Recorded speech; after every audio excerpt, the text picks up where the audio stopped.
Bu, ini rumah tetangga semua kan sudah terkubur. Rumah Ya. Ibu utuh, Bu ya? Ya, mungkin ada lah kasihan sama bapaknya yang minta-minta sama tuh Allah. Baca-baca selawat bapaknya.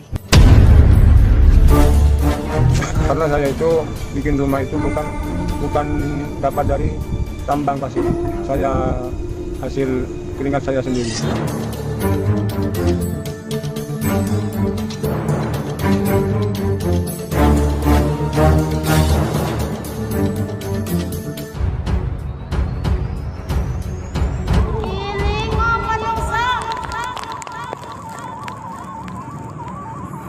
Setahun juga peringatan. Assalamualaikum warahmatullahi wabarakatuh, teman-teman. Bertemu kembali dengan Kang Z. Dua keajaiban saat erupsi Gunung Semeru. Pasca erupsi Gunung Semeru 2 hari ini viral video tentang rumah ajaib yang selamat dari terjangan erupsi Gunung Semeru. Padahal dusun Sumbersari ini adalah satu-satunya dusun yang menjadi jalur erupsi pada saat Semeru erupsi kemarin. Sehingga puluhan rumah hancur rata dengan tanah. Bahkan ada satu musola pada saat diterjang erupsi ini bergeser hingga 20 meter jauhnya. Untuk video tentang musola yang bergeser 20 meter ini silahkan cek video saya tentang Gunung Semeru sebelum ini. Ya, rumah ajaib ini adalah milik Ibu Poni, warga dusun Sumbersari, Desa Sapit Urang, Kecamatan Pronojiwo, Kabupaten Lumajang. Rumah ini tampak berdiri kokoh, gagah meski sekelilingnya penuh dengan abu vulkanik dan pasir. Semua hancur, namun tidak untuk rumahnya Ibu Poni ini. Lalu apakah penyebab sehingga rumah ini tidak tersentuh oleh abu vulkanik? Pemilik rumah pun tak tahu harus berkata apa. Yang jelas mereka bersyukur rumah mereka disisakan dari bencana erupsi Semeru oleh Yang Maha Kuasa. Mereka juga tak tahu amalan apa yang membuat rumah mereka seolah diselamatkan dari bencana ini. Siapa, Bu? Tiga orang. Siapa aja, Bu? Saya, bapaknya, anak saya.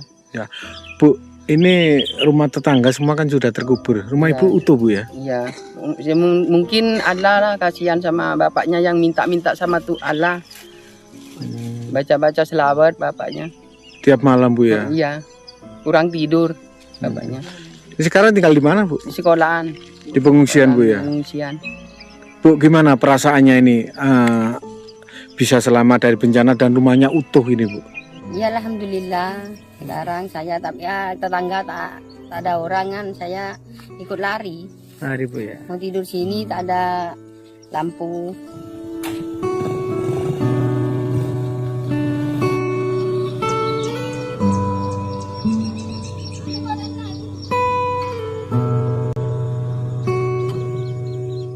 Di dalam rumah tersebut terdapat 3 orang, yakni sang ibu, bapak, dan anak. Setiap malamnya ibu tersebut sering membawa sholawat dan fokus untuk berdoa. Sebelumnya, pada Rabu pekan lalu bencana awan panas dan banjir lahar Gunung Semeru menerjang Desa Sumpit Urang, Kecamatan Pronojiwo, menyebabkan ratusan rumah rusak dan ratusan jiwa harus mengungsi. Jika teman-teman masih ingat di awal erupsi Gunung Semeru pada tahun 2021 yang lalu, sebenarnya Tuhan juga menyelipkan satu keajaiban, di mana ada satu rumah yang utuh juga. Tidak lain tidak bukan yang saya maksud adalah rumahnya Pak Wagiman. Terlihat begitu kokoh meski rumah yang ada di samping dan depannya terkubur abu vulkanik. Dan inilah pengakuan Pak Wagiman sekaligus amalan yang beliau lakukan. Saat erupsi Gunung Semeru pada tanggal 4 Desember yang lalu, saat itu Pak Wagiman ini sedang memanjat pohon kelapa untuk mengambil kelapa. Seperti biasanya, setelah mengambil kelapa, kelapanya ini dimasak oleh istrinya untuk dibuat menjadi gula merah. Di saat Pak Wagiman ini naik ke pohon kelapa tersebut, beliau melihat ke arah Gunung Semeru. Ternyata di situ sudah terjadi atau sudah turun yang namanya awan hitam. Sampai akhirnya Pak Wagiman ini buru-buru turun dari pohon kelapa tersebut, lari pulang ke rumah dan memberitakan kepada keluarganya meminta agar semuanya ini segera naik ke mobil dan untuk lari menyelamatkan diri. Saat perjalanan meninggalkan rumahnya ini, Pak Wagiman hanya bisa berpasrah untuk masalah rumah, harta maupun ternak-ternak yang beliau tinggalkan ini dipasrahkan kepada Allah. Dan sampai akhirnya setelah keadaan kembali kondusif di pengungsian, Pak Wagiman ini mendapatkan berita ternyata rumahnya ini masih utuh. Oh, datarnya kalau dari yang di barat jalan ya sama. Malah turun punya saya. Paling tebal punya saya. Paling tebal punya saya. Soalnya posisinya di bawah paling turun gitu. Sekarang tambah turun punya saya. Kalau di depan rumah udah kayak gitu tinggi. Ya sama-sama ada di rumah. Sebelumnya saya naik panjat kelapa, bikin gula. Saya naik ke atas, lihat ke barat kok ada apa? Kupus. Awan panas. Naik, saya turun lagi, baru saya lari ke anak saya, ke keluarga saya. Saya suruh anaknya itu diunggahkan ke mobil, tentang cepat-cepat tinggalkan tempat ini. Itu saya. Sesudah itu saya berangkat, anak saya iringi dari belakang sama giring tetangga-tetangga saya itu. Alhamdulillah, bersyukur 8 orang selamat semuanya.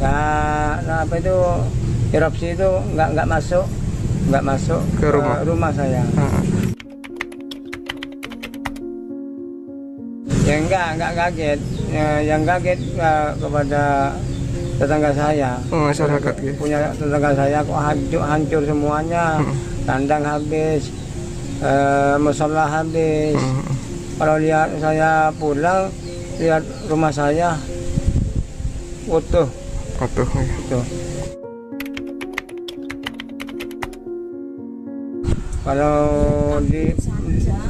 Kalau diperbaikan dari Tanggul, ya saya kembali lagi ke sana. Kembali lagi, saya eman. Karena saya itu bikin rumah itu bukan dapat dari tambang pasir. Saya hasil keringat saya sendiri. Karena saya itu bikin rumah itu bukan dapat dari tambang pasir. Saya hasil keringat saya sendiri. Bukan dari tambang, cari ke lokasi tambang itu. Enggak. Itu usaha ya Pak ya? Usaha saya sendiri dari tani, dari ternak. Sehingga bisa dapat rumah itu nih Pak? Iya. Oke. Alhamdulillah, bersyukur saya. Oke.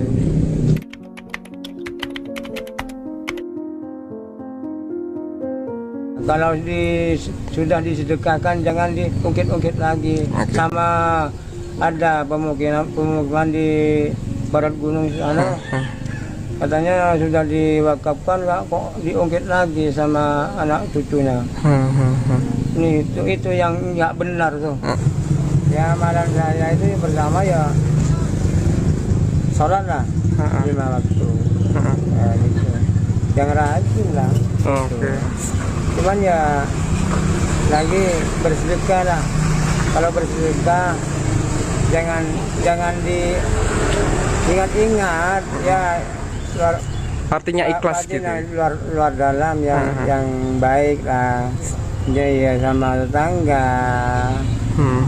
Itu baik sama tetangga saudara gitu. Oke, berhubungan baik Pak nggih. Ya, yang banyak beramal gitu. Sesudah itu ya pokok bersedekah lah yang banyak-banyak.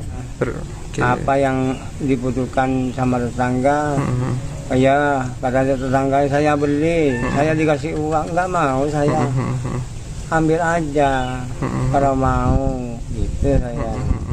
Kalau beli saya nggak ambil uang, nggak mau, jangan dibeli, ambillah. Ya, itulah tadi teman-teman 2 keajaiban yang terjadi pada saat ada bencana di Indonesia. Dari kedua tayangan ini tadi tentu terselip sebuah pertanyaan. Kenapa Allah, kenapa Tuhan menyelipkan sebuah keajaiban dalam setiap kejadian-kejadian besar di Indonesia ini? Tentu saja tujuan Allah hanyalah satu. Agar kita yang masih hidup, agar kita yang masih selamat, ini dapat mengambil pelajaran dari apa yang sudah ditunjukkan secara langsung oleh Allah kepada kita. Tinggal mampukah kita menerka dari apa yang kita lihat, apa yang ditunjukkan oleh Allah itu. Terlebih sebentar lagi kita ini akan menghadapi sebuah bencana yang cukup besar, yaitu megatrust. Seandainya megatrust ini benar-benar terjadi entah di akhir tahun 2025 atau di tahun 2027 nanti, akan ada tsunami yang tingginya puluhan meter. Ditambah lagi ada 127 gunung Merapi di Indonesia ini akan erupsi semuanya. Karena itulah di ramalan Jayabaya, 500 tahun setelah runtuhnya Majapahit, Nusantara akan ada bencana yang cukup besar. Kapankah Majapahit runtuh? Tepatnya tahun 1527. Dan sekarang adalah tahun 2025. Sudah genap 500 tahun. Saya Kang Zi, terima kasih. Wassalamualaikum warahmatullahi wabarakatuh.